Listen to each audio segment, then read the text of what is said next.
미국에서 어떤 사람이 여행을 하다 이렇게 우리처럼 주일을 맞이했습니다. 그래서 교회 가서 예배를 드려야 되는데 어느 교회 가서 예배를 드려야 좋을지 찾고 있었습니다.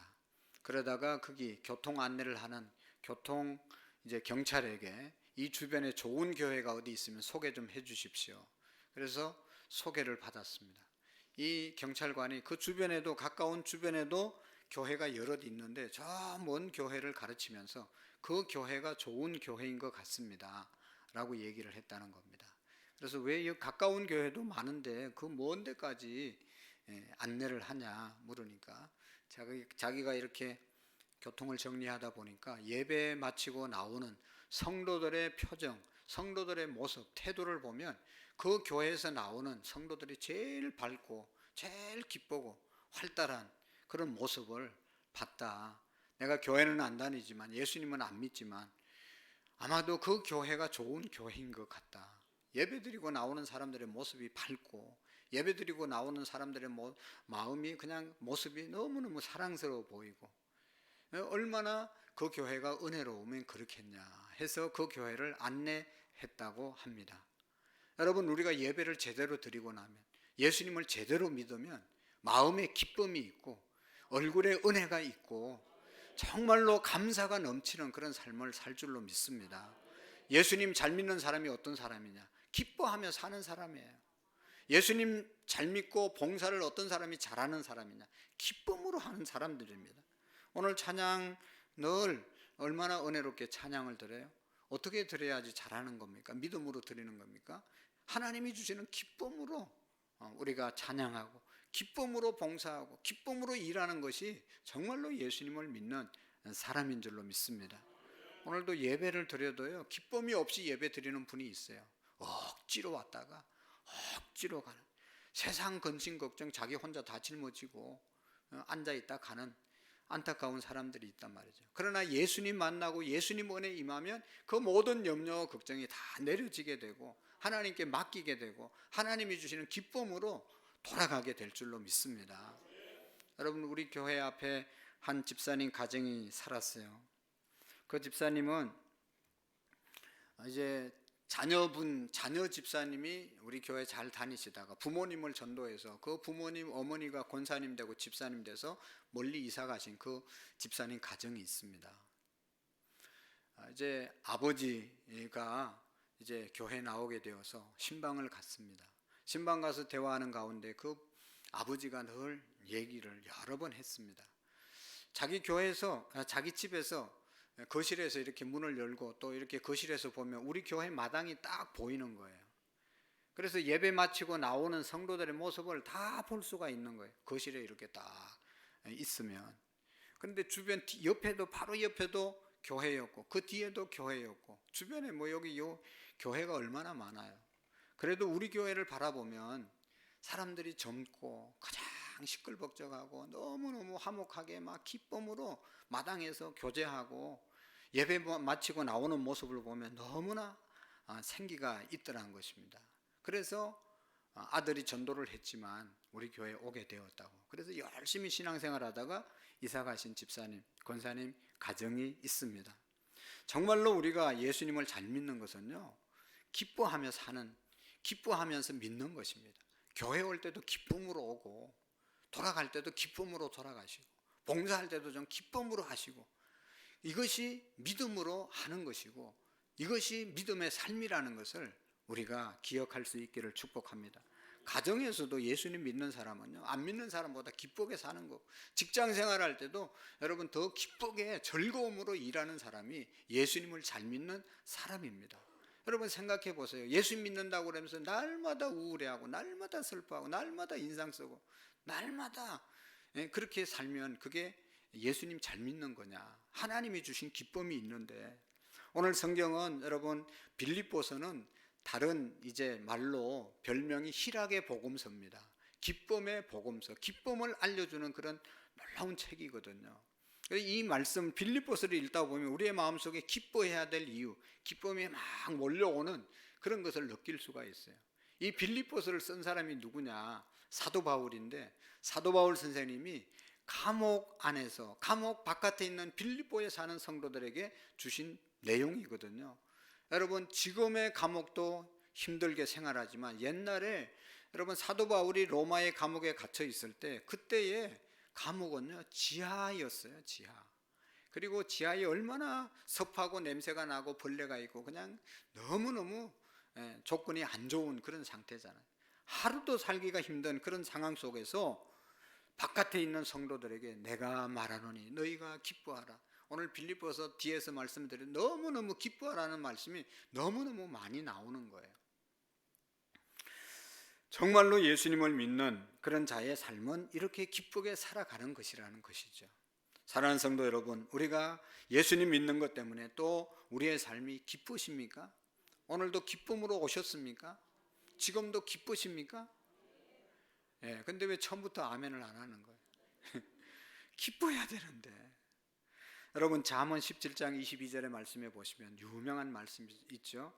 마음의 즐거움은 양약이라도 심령의 건심은 뼈를 마르게 하느니라. 즐거움, 그래서 기뻐하면서 사는 것은 몸에 약이 되지만 여러분, 이 건심하면서 사는 것, 염려하면서 사는 것, 걱정하면서 사는 것은 뼈를 마르게 하느니라.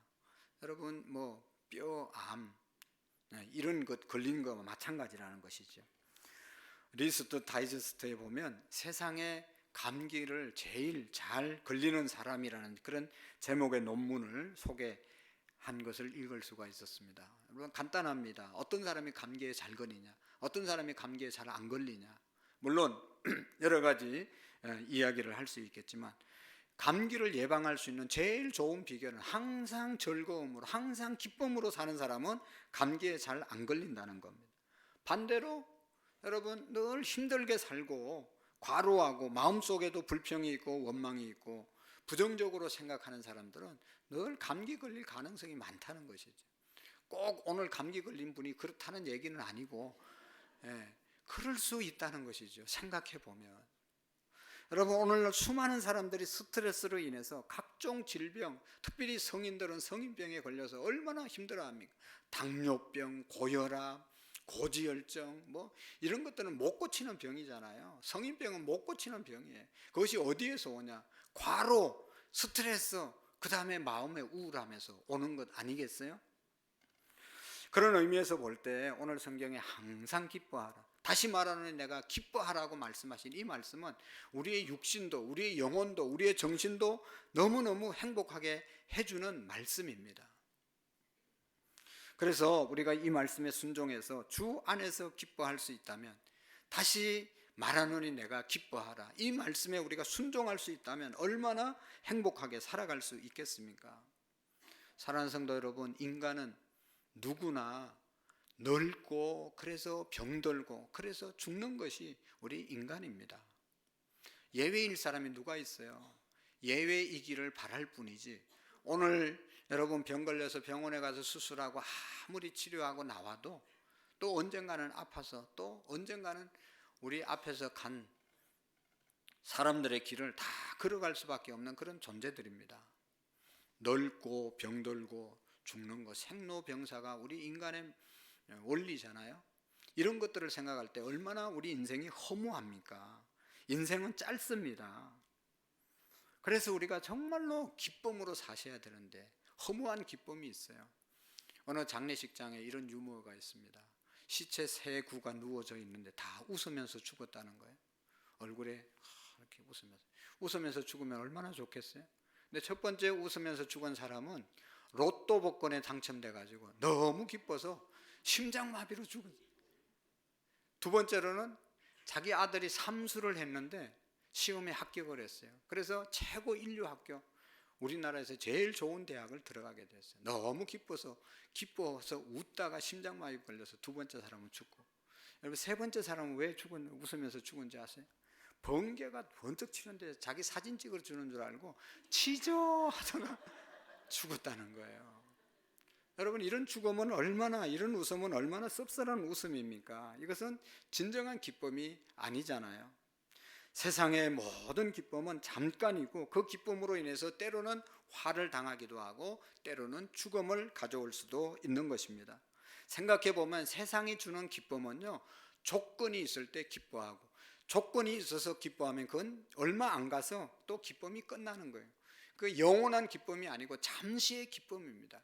세상의 기쁨은 조건이 있어야 기뻐하고, 그 조건이 있을지라도 그 조건이 잠시라는 것을 우리가 기억해야 합니다. 진정한 기쁨, 기쁨이라는 단어는요, 기쁨은요, 사전에 찾아보면 나의 욕구가 충족되었을 때 느끼는 감정, 이것이 바로 기쁨이라는 것입니다. 뭘 요구하다가 욕구를 가지고 있다, 그 욕구가 채워지면 마음이 기뻐져. 그게 기쁨이라는 것이죠. 이게 세상적인 기쁨인 것입니다. 그래서 여러분, 우리가 자녀들이 잘 됐을 때 기쁘지 않습니까? 그것은 자녀가 잘 되기를 늘 그런 욕구를 가지고 있는 거죠. 그런 원함을 가지고 있는 것이죠. 돈을 많이 벌었다, 기분이 좋죠. 돈 많이 벌으려고 하는 그런 욕구가 우리에게 있는데 그게 충족되어질 때 기쁨이 오는 것이죠. 자동차 샀을 때 기쁘다. 자동차를 사고 싶었는데 딱 사게 되면 얼마나 기쁩니까? 여러분, 자식이 정말로 성공하고 출세하기를 얼마나 부모들은 바라고 있어요. 그러니까 그거 이루어지면 기쁘다는 것이죠. 여러분, 성경이 말하는 기쁨이 이런 기쁨일까? 오늘 사도 바울이 기뻐하라, 내가 다시 말하노니 너희에게 기뻐하라, 그 말은 너의 욕구를 충족시키라, 너의 욕구를 이루어라, 그래서 기뻐하라, 그 말이 다겠어요? 그런 말씀이 아니죠. 그 명령과 다른 것이죠. 오늘 성경에서 보면 여러분, 4절에 주 안에서 항상 기뻐하라, 내가 다시 말하노니 기뻐하라. 기뻐하라는 말 속에 앞에 어떻게 기뻐하라? 항상 기뻐하라는 거. 항상 기뻐하라. 조건이 있어서 기뻐하는 것뿐만 아니라 여기 항상 기뻐하라, 그래놓고 다시 말하노니 기뻐하라, 그 말 속에는요, 기뻐할 수 있는 조건이 갖추어졌으면 다시 말할 필요가 없는 것이에요. 그래서 기뻐하면 다시 말할 필요가 없지만 지금 조건이 안 갖춰져서 기뻐할 수 없는 상황에 놓여 있더라도 다시 말하노니 기뻐하라고 말씀하는 것이죠. 그래서 앞으로 어떠한 상황이 다가오더라도 다시 기뻐할 수 있는 그런 것을 말씀하고 있는 것입니다. 그래서 이 빌립보서 2장 18절의 말씀에도 보면 사도 바울이 이와 같이 너희도 기뻐하고 나와 함께 기뻐하고, 3장 1절에도 보면 끝으로 나의 형제들아 주 안에서 기뻐하라, 내가 너희에게 같은 말을 쓰는 것이 내게 수고로움이 없고 너희에게는 안전하니라. 끝으로 주 안에서 기뻐하라고 말씀하죠. 4장에도 2번이나 반복해서 말씀하고 있습니다. 이 기뻐하라고 하는 이 말씀은, 명령은 조건 따라 기뻐하라는 것이 아니라 항상 기뻐하고, 조건이 안 될 때 다시 말하노니 기뻐하라, 항상 기뻐하라고 말씀하고 있는 것이죠. 여러분, 아까 예배 부름에서 데살로니가전서 5장 16절에서 18절 말씀까지를 제가 읽었는데 그게 뭐예요? 항상 기뻐하라, 이는 그리스도 예수 안에서 너희를 향하신 하나님의 뜻이라고 말씀하고 있어요. 항상 기뻐하는 것이 하나님의 뜻인 줄로 믿습니다. 예수님도요, 항상 기뻐하라고 말씀하셨잖아요. 산상수훈을 말씀하면서 마태복음 5장 11절 12절에 보면 나로 말미암아 너희를 욕하고 박해하고 거짓으로 너희를 거슬려 모든 악한 말을 할 때 너희에게 복이 있나니 기뻐하고 즐거워하라. 여러분, 나를 욕하고 모함하고 핍박하고 그런데 어떻게 기뻐할 수 있겠어요? 그럼에도 불구하고 예수님은 뭐라고요? 기뻐하고 즐거워하라, 하늘에서 너희 상이 컴이라고 말씀하고 있습니다. 예수님의 제자 베드로도 베드로전서 4장에서 11절 12절에서 13절에서 말씀하고 있습니다. 사랑하는 형제들아, 너희를 연단하고 불신음을 이상한 일로 당할 것 같이 이상히 여기지 말고 오히려 너희가 그리스도의 고난에 참여한 것으로 즐거워하라. 고난에 참여할 때도 즐거워하라, 기뻐하라, 그런 말씀이 아니겠어요? 이는 그의 영광이 나타나실 때에 너희로 즐거워하고 기뻐하게 하려 함이니라. 고난이 왔을 때도 즐거워하고 기뻐하면 주님 앞에 서는 날 기쁨과 영광이 주어지게 된다는 말씀이죠. 예수님, 그의 수제자 베드로, 또 그 이후에 사도 바울 선생님도 항상 기뻐하라고 우리에게 명령하고 있는 것입니다. 사랑하는 성도 여러분, 왜 성경은 이렇게 기뻐하라고 명령하고 있을까요? 상황이 좋지 않고 자신의 욕구가 충족되지 않으면 기뻐하지 못하는 것이 당연한 이치인데, 그럼에도 불구하고 항상 기뻐하라, 다시 말하노니 기뻐하라고 말하는 이유가 뭐겠어요? 어떻게 하면 그렇게 할 수가 있겠습니까? 그냥 이 말씀은 그냥 다 제껴놓고 무조건 다 그냥 포기하고 기뻐하라, 그런 말씀이 아니죠. 그 기쁨에 기뻐할 수밖에 없는 이유, 또 기뻐할 수 있는 또 조건, 기뻐할 수 있는 방법, 그것을 한마디로 오늘 성경은 말씀하고 있습니다. 항상 기뻐할 수 있는 그런 비결이 뭐죠? 우리가 찬송도 했잖아요. 주 예수 내 맘에 오심은. 그리고 주님 안에 있을 때 우리가 기뻐할 수 있는 줄로 믿습니다. 이 기뻐하라고 하는 명령의 타당성은 주 안에 있기 때문에, 주님 안에 있을 때 우리가 얼마든지 기뻐할 수 있는 것입니다.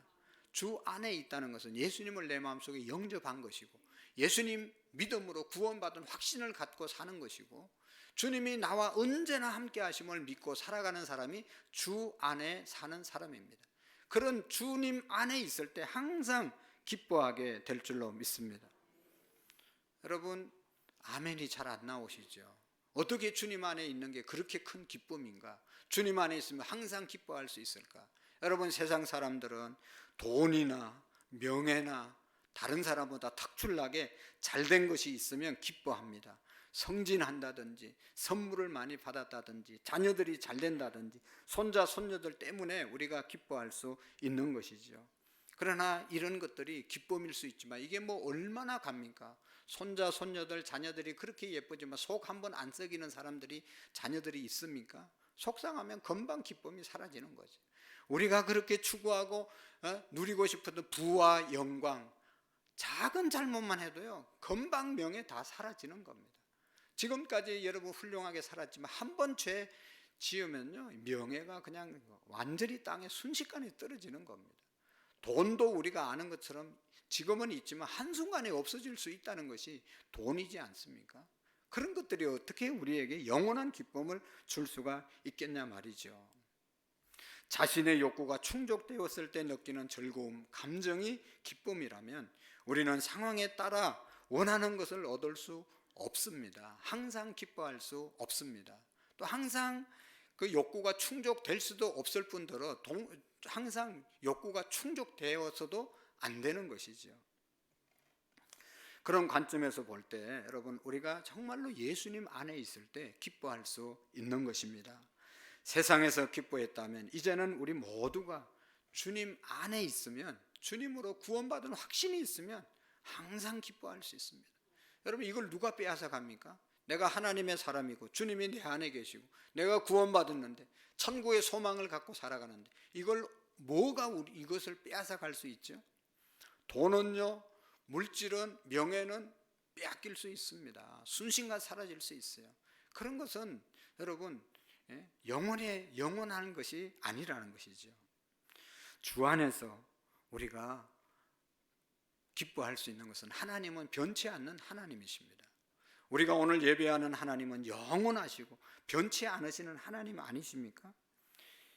세상의 것들은 쉽게 변하고 세상의 것들은 쉽게 사라지지만 하나님께서 우리에게 주시는 그 은혜는 영원한 줄로 믿습니다. 여러분, 세상 사람들은 주님 안에 무슨 기쁨이 있냐고 말합니다. 여러분, 친구들을 전도해 보세요. 주일날, 이 아침에 추운 날 교회 가서 그거 뭐 하는 짓이냐, 그게 무슨 기쁨이냐 말하잖아요. 교회만 옵니까? 교회 와서 아침부터 그냥 변함없이 52주 찬양하느라고 얼마나 힘듭니까? 이게 얼마나 재미없는 짓입니까? 그것뿐 아니라 설교 듣는 것도 여러분 이게 죽을 맛이 아니겠어요?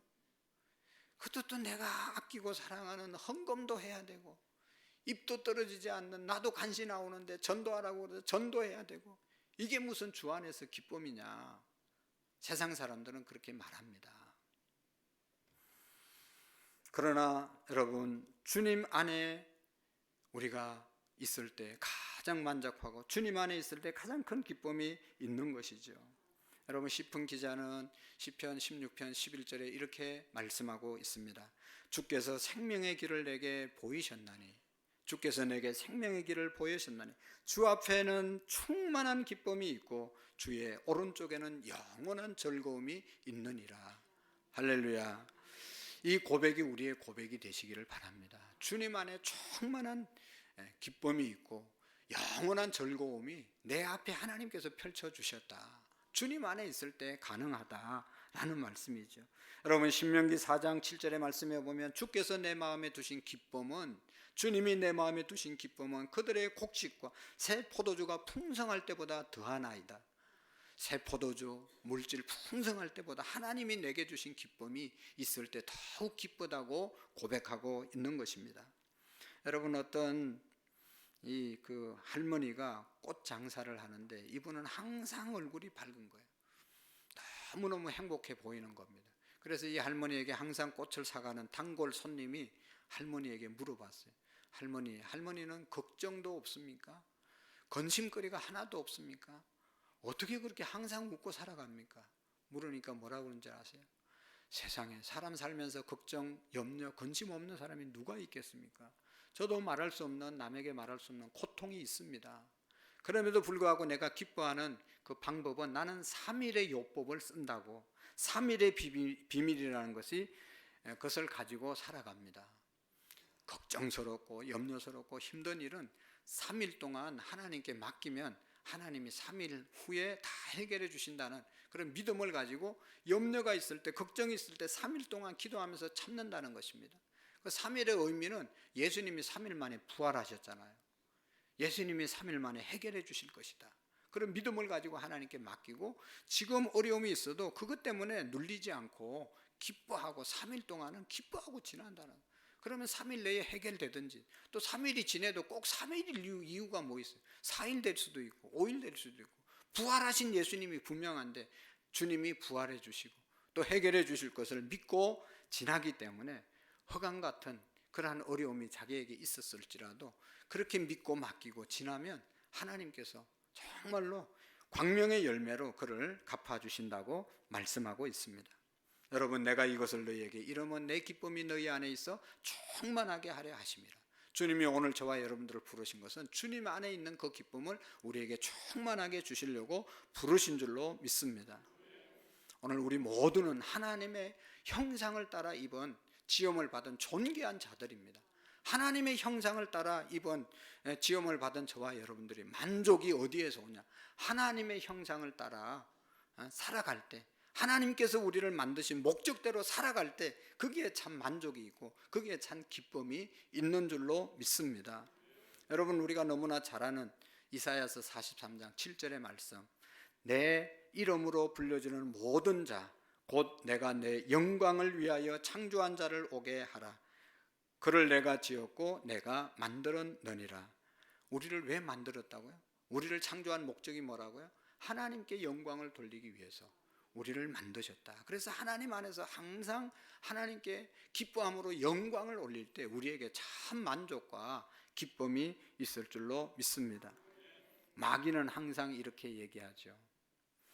이런 진실을 가리고 있습니다. 하나님을 알되 하나님으로 영화롭게도 아니하고 하나님께 감사하지도 아니하고 오히려 그 생각이 허망해져서 미련한 마음이 어두워졌나니 스스로 지혜 있다 하나 어리석게 되어 썩지 아니하는 하나님의 영광을 썩어질 사람과 새와 짐승과 기어다니는 동물 모양의 우상으로 바꾸었느니라. 우리 마음속에 하나님이 있어야 되는데, 하나님 한 분만으로 만족해야 되는데 다른 것으로 만족하려고 하는, 우상으로 만족하려고 하는 것은 이건 아주 잘못된 것이라고 말씀하고 있는 것입니다. 창조주 하나님 자리에 다른 피조물을 두었기 때문에 기쁨과 감사를 잃어버리고 만족 없는 삶을 살아간다는 것이죠. 하나님 외에 다른 것으로 만족하려고 하니까 다른 것으로 만족할 수 있습니까? 하나님 형상대로 지음받은 하나님의 영광을 위하여 창조된 저와 여러분들은 하나님 한 분만으로 하나님이 주시는 기쁨으로만 만족하고 기뻐하게 될 줄로 믿습니다. 그래서 여러분 사도 바울은요, 이 빌립보서에 보면 기가 막힌 고백을 하고 있습니다. 3장 7절의 말씀에 보면 그러나 무엇이든지 내게 유익한 것을 그리스도를 위하여 다 해로 여겼다. 사도 바울은 유익하다고 하는 말과 해가 된다는 말을 사용해서 손익 계산을 하고 있습니다. 자신에게 있는 육체적으로 실만한 것들이 유익하다고 여겨왔는데, 우리가 아는 것처럼 다메섹 도상에서 예수님 만나고 보니까 육체적으로 유익하다고 해서 그거 열심히 모았는데, 그거 열심히 공부했는데 예수님 만나고 보니까 그게 오히려 나의 영적인 생활에는 해가 되더라, 해로운 것이더라. 그래서 이제는 예수님 한 분만으로 만족하게 되었다라고 하는 고백을 빌립보서 3장 3절에서 9절까지 하고 있는 것입니다. 사도 바울은 주님을 만나기 전까지는 자기 의의를 내세우면서 자기가 최고라고 생각하고 자기는 옳다고 생각하고 거기에 자기의 삶을 전적으로 투자했는데, 예수님 만나고 나니까 여러분, 우리 찬양은 주 예수보다 귀한 것이 없네. 이 세상의 부귀, 이 세상의 명예, 이 세상의 그 어떤 행복도 예수님과 바꿀 수 없다고 고백할 수밖에 없었던 것입니다. 진정한 만족을 주던 것 다 해로 여기고 이제는 배설물과 같이 버렸다, 오물처럼 다 버렸다고 사도 바울은 고백하고 있는 것입니다. 그래서 더 나가서 보면 나의 간절한 기대와 소망을 따라 아무 일에든지 부끄러워하지 않으노니 지금도 전과 같이 온전히 담대하여 살든지 죽든지 내 몸에서 그리스도가 존귀하게 하려 함이니 이는 내가 사는 것이 그리스도니 죽는 것도 유익함이니라. 할렐루야. 사도 바울은 주님 안에서 주님을 만나서 그 안에서 기쁨과 만족을 누리니 내가 주님을 위해서 죽는 것도 내게 유익하다. 여러분, 세상의 죽음을 유익하다고 말할 사람이 누가 있겠습니까? 어떻게 해서라도 한시라도 더 살라고 발버둥 치는 것이 우리의 모습들인데, 사도 바울은 주님 만나고 난 다음에 이제는 내 인생은 주님을 위해서 드리는 인생, 주님을 위해서 죽는 것도 내게 유익하다. 그래서 그 마음이 있으면 뭐 상황이 어떤 상황이라도 기뻐하고 살아갈 수 있지 않겠습니까? 여러분, 그래서 사도 바울은 그런즉 너희들이 먹든지 마시든지 무엇을 하든지 다 하나님의 영광을 위해서 하라고 고린도전서 10장 31절에 말씀하고 있는 것입니다. 우리 주님 안에서 참된 가치를 발견한 사도 바울, 어떤 상황 속에서도 기뻐하고 또 우리에게 기뻐하라고 말씀하고 있는 것입니다. 사도 바울이요, 감옥에 갇혔잖아요. 복음 전거하다가 갇혔습니다. 그럴 때 사람들이 걱정해주고 기도해주던 사람도 있었지만 어떻게 하다 감옥에 갇혀서 이제 전도 못하니까 잘됐다, 그리고 아주 또 나쁘게 생각한 사람도 있어요. 그렇지만 사도 바울은 빌립보서에서 감옥에 갇힌 것도 내게 여기 보면 그렇게 말씀하고 있습니다. 그러면 무엇이냐, 거칠애로 하나 참으로 하나 무슨 방도로 하든지 전파되는 것이 그리스도니 이로써 나는 기뻐하고 또한 기뻐하노라. 사람들이 그 봐라 얼마나 손해가 많냐 다 안 좋게 얘기할 때, 내가 감옥에 있더라도 다른 사람이 복음 전거해서 복음이 전거되는 것은 내게 기쁨이다. 그래서 내가 기뻐하노라. 내가 감옥에 있어도 기뻐하노라. 내가 꼭 나가서 전도 못해도 다른 사람을 통해서 전도하게 되니 이것을 인해서 나는 기뻐한다. 항상 기뻐한다고 말씀하고 있는 것입니다. 빌립보서 4장 10절에도 보면 내가 주 안에서 크게 기뻐하면 내가 너희를 생각하던 것이 다시 싹이 남이니라. 그는 자신의 희생을 기뻐했고 빌립보 성도들의 믿음의 실천의 모습을 기뻐했다고 말하고 있습니다. 그래서요, 사도 바울은 유명한 말씀을 하고 있지 않습니까? 내가 궁핍함으로 말하는 것이 아니라 나는 어떠한 형편에 처하든지 자족하기를 배웠다. 나는 비천에 처할 줄도 알고 풍부에 처할 줄도 알고 모든 일에 배부름과 배고픔의 일체의 비결을 배웠다. 가졌을 때나 다 빼앗겼을 때나 배가 부를 때나 이제 배가 고플 때나 항상 여러분 자족하기를 배웠다. 그 자족하다는 말은 항상 기뻐했다는 말이죠.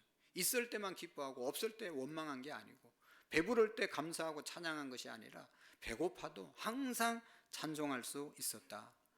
그것은 빌립보서 4장 13절의 말씀이 유명한 말씀이 내게 능력 주시는 자 안에서 내가 모든 것을 할 수 있느니라. 어떻게 그렇게 일체의 비결을 배웠다라고 당당하게 고백하고 그런 상황 가운데서도 늘 감사할 수 있었냐? 할 수 있거든이 무슨 말? 내게 능력 주시는 자 안에, 예수님 안에서 가능하다고 고백하고 있는 것입니다. 오늘도 우리가 주님 안에 있을 때 이런 역사가 일어나게 될 줄로 믿습니다. 여러분, 사도 바울은 육체의 가시가 있던 사람 아니었어요? 그래서 그 육체의 가시가 뭔지 정확하게 기록을 안 했지만 학자들의 연구에 의하면 간질병이든지 아니면 안질병이든 눈이 안 좋아지는 그런 병이든지 어떤 병이든지 아주 복음을 전거하는데 걸림돌이 되고 힘든 그런 모습이었죠. 그래서 사도 바울은 뭐라고 그랬어요? 하나님께 간절히 3번 정식으로 기도했다고 그러잖아요. 고쳐졌습니까? 사도 바울은 그렇게 기도하고 난 다음에 자기 몸이 여전히 그 육체의 가시가 찌르는 것을 느끼면서 하나님께 기도했을 때 그렇게 응답이 왔다고 그러잖아요. 내 은혜가 내게 족하다.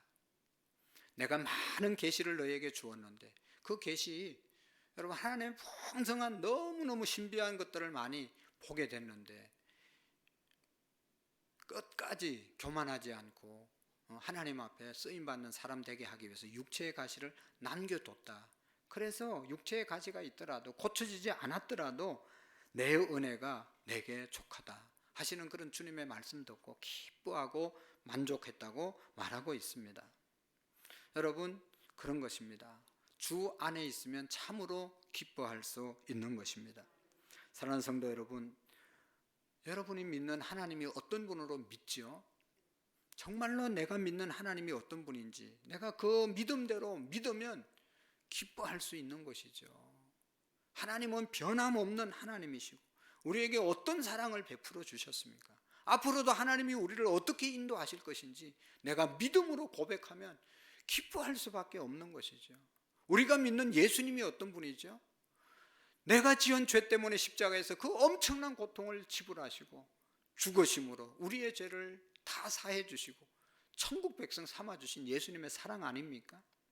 우리가 믿는 성령님이 어떤 분이죠? 오늘도 우리를 보호하시고 인도하시는 보혜사 성령님, 그분을 내가 확실히 믿으면 그것보다 더 감사하고 든든한 것이 어디 있습니까? 그래서 우리는 항상 기뻐하게 될 줄로 믿습니다. 항상 기뻐하라는 것은 우리의 선택의 문제입니다. 아직도 주님 안에서 기쁨을 모르시는 분들이 계시면 정말로 살아계시는 역사하시는 하나님을, 예수님을 마음속에 오늘도 주님 내 마음속에 오시옵소서, 주님을 영접합니다. 주님과 함께 하기를 원합니다. 간절히 기도하고 주님과 함께 살아갈 때 영원한 기쁨, 변함없는 기쁨이 우리와 함께 하실 줄로 믿습니다. 세상 사람들이 추구하는 그런 것 여기저기 기웃거리다가 나중에 하나님께 돌아와서 그렇게 살지 마시고 지금 정말로 하나님께 돌아오셔서 주님 안에서 주시는 기쁨을 우리 모두가 만끽하고 하나님께 상급을 쌓는 그런 우리의 믿음이 될 수 있기를 축복합니다. 기도하시겠습니다. 주 안에서 항상 기뻐하라. 내가 다시 말하노니 기뻐하라고 말씀하신 주님, 아직도 주님 안에 기쁨이 있음을 확신하지 못하는 연약한 우리의 믿음이 있으면 주님 불쌍히 여겨 주시옵시고 이제는 주님 안에 참 기쁨과 만족이 있음을 깨닫고 주님 한 분만으로 만족하며 기뻐하며 우리의 가정, 우리의 직장, 우리의 사업장, 또 교회 모든 사역을 세워갈 수 있는 우리 모든 성도님들 되게 해 주옵소서. 하나님, 세상은 우리에게 갈증을 주고 세상은 우리를 헷갈리게 하지만 주님 안에서 우리의 믿음이 분명해지게 하시고 하나님께 우리의 마음을 정해서 기쁨과 감사함으로 살아가는 승리하는 우리 모든 성도님들 되게 해 주옵소서. 예수님의 이름으로 기도하옵나이다. 아멘.